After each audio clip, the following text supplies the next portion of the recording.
Sanjeev sports anchor আজকে আপনার জন্য আবার একটা সুখবর। কারণটা হচ্ছে এএস স্পোর্টস বাজার আবার একটা নতুন এপিসোড বলুন বা একটা নতুন অনুষ্ঠান আমরা নিয়ে এসেছি।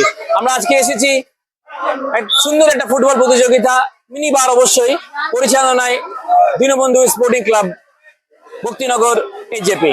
আজকে এসেছি কিছু কথা বলার জন্য ফুটবলকে নিয়ে। আমাদের সঙ্গে উপস্থিত আছেন সুমন পাল। সুমন পাল, আপনাকে স্বাগত। এই টুর্নামেন্টকে ঘিরে এত সুন্দর একটা টুর্নামেন্ট চলছে, প্রচুর আমরা দর্শক দেখতে পাচ্ছি, এত সুন্দর সুদৃশ্য ট্রফি। কি বলবেন টুর্নামেন্ট, হঠাৎ করে এত সুন্দর একটা টুর্নামেন্ট হচ্ছে বা কততম বর্ষ এটা, কি বলবেন টুর্নামেন্টের ব্যাপারে?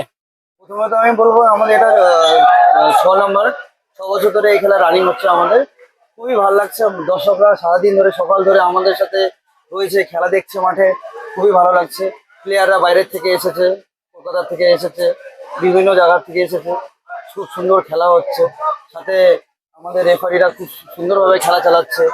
আমাদের অ্যাঙ্কার সঞ্জীব দাস, তোমরা তো সবাই চিনি সঞ্জীব দাকে। সঞ্জীব দাও সারাদিন ধরে খুব সুন্দরভাবে আমাদের সাথে সহযোগিতা করে আমাদের এই খেলার সাথে হাত বাড়িয়ে দিয়েছে। তো আমি অসংখ্য ধন্যবাদ আমার এই চ্যানেল যে ভাই এসেছো, ঠিক আছে। তো খেলা তো খুব ভালোই হচ্ছে, তো আশা করি শেষটাও ভালো হবে, সবাই সাথে থেকো। আর এই টুর্নামেন্টের পুরস্কার এত সুন্দর ট্রফি দেখা যাচ্ছে, এই ট্রফির ব্যাপারে মানে যারা চ্যাম্পিয়ন হবে তারা কত পাবে, যারা রানার্স হবে তারা কত পাবে, আর তার জন্য কোনো, তার ছাড়া ইন্ডিভিজুয়াল কোনো ট্রফি বা কোনো প্রাইজ আছে নাকি? হ্যাঁ, আমাদের এই খেলায় আমাদের রয়েছে রানিং ট্রফি রয়েছে। হ্যাঁ, রানিং ট্রফির সাথে আমাদের উইনার্স রয়েছে 1 লাখ টাকা এবং রানার্স রয়েছে আমাদের 50,000 টাকা। সাথে আমাদের ম্যান অফ দ্য টুর্নামেন্টে রয়েছে উইথ প্রাইজ অ্যান্ড ক্যাশ 2,000 টাকা। বেস্ট ডিফেন্ডে রয়েছে আমাদের 1500 টাকা।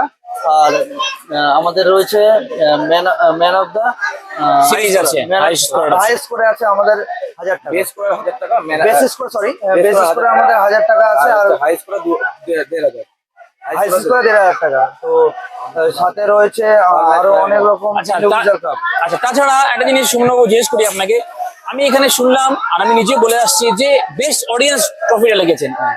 হঠাৎ করে এই অভিনব একটা জিনিস একটা টুর্নামেন্টের উপর অ্যাড হলো, সেটা পরিকল্পনা বা চিন্তা ভাবনা কোথেকে আসছিল বেস্ট অডিয়েন্স? অ্যাকচুয়ালি আমি যখন কাপটা নিতে যাই, তো কাপটা নিয়ে কাপ যখন আমি নিতে যাই, সাথে আমার ক্লাব মেম্বার আরো অনেকজন যায়, তখন আমি কাপ দেখতে দেখতে আমি একটা কাপ পছন্দ করি।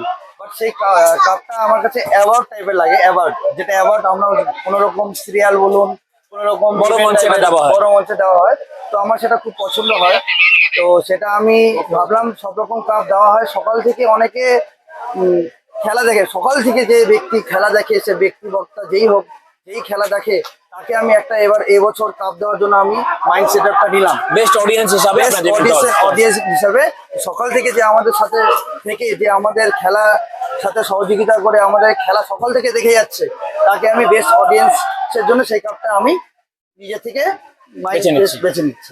আচ্ছা, আরেকটা জিনিস সুমনবাবু, আমরা এই টুর্নামেন্ট চলাকালীন আমরা কিন্তু প্রচুর ছোট ছোট ফুটবলাররা দেখতে পাচ্ছি। তাদের জন্য কি আপনি কোনো কিছু ভেবেছেন, লাইক কোনো কোচিং ক্যাম্প, বা তাদেরকে আপনি এখান থেকে কোনো প্রমোট করবেন, বা আপনাদের ক্লাব প্রমোট করবে দীনবন্ধু স্পোর্টিং ক্লাব, বা আপনাদের ক্লাব মেম্বারদের বা টুর্নামেন্ট কমিটির থেকে তারা কিছু সাপোর্ট পাবে ভবিষ্যতে যেন ভালো টুর্নামেন্ট খেলতে পারে, এরকম কোনো চিন্তা ভাবনা আছে কি? আমাদের চিন্তা ভাবনা, আমাদের মধ্যে আজকে ডেপুটি মেয়র এসেছিল রঞ্জন সরকার, তো উনি এসে অনেক কিছুটা বলে গেল যে আমাদের মাঠে লাইটের ব্যবস্থা করে দেবে, মাঠকে নিয়ে কিছু বললো। আমার ইচ্ছা আছে ভবিষ্যতে মাঠটাকে যেটা ফুটসল হয়, আমরা হয়তো এখানে অনেকে জানে না, বাট আমার যেটা ইচ্ছে আর কি, মাঠটা পুরো ঘাস টুট হবে আর পুরো চারিদিকটা ঘেরা হবে। এখানে বিকাল টাইম, সকাল টাইম, যে যখন টাইম অফিসিয়ালি টাইম পার করে এখানে একটা ঘন্টা হিসাবে চার্জ নেওয়া হয় যেটার জন্য, সেটা কেউ ইনভেস্ট কম, ক্লাবের হোক বাইরের হোক, এখানে আসে যাতে খেলাধুলা করতে পারে। পুরো পাঁচটা ঘেরা থাকে, পুরো একদম বন্ধ থাকবে। তাহলে কিন্তু ছোট ছোট যারা ফুটবলাররা আছে তার সাথে সাথে কিন্তু পালার যারা লোকেরা যারা বিভিন্ন কাজকর্মে বন্ধ করে বা শেষ করে আমরা বলতে পারি, তারা এখানে খেলতে পারবে, তারা যেন খেলতে পারে।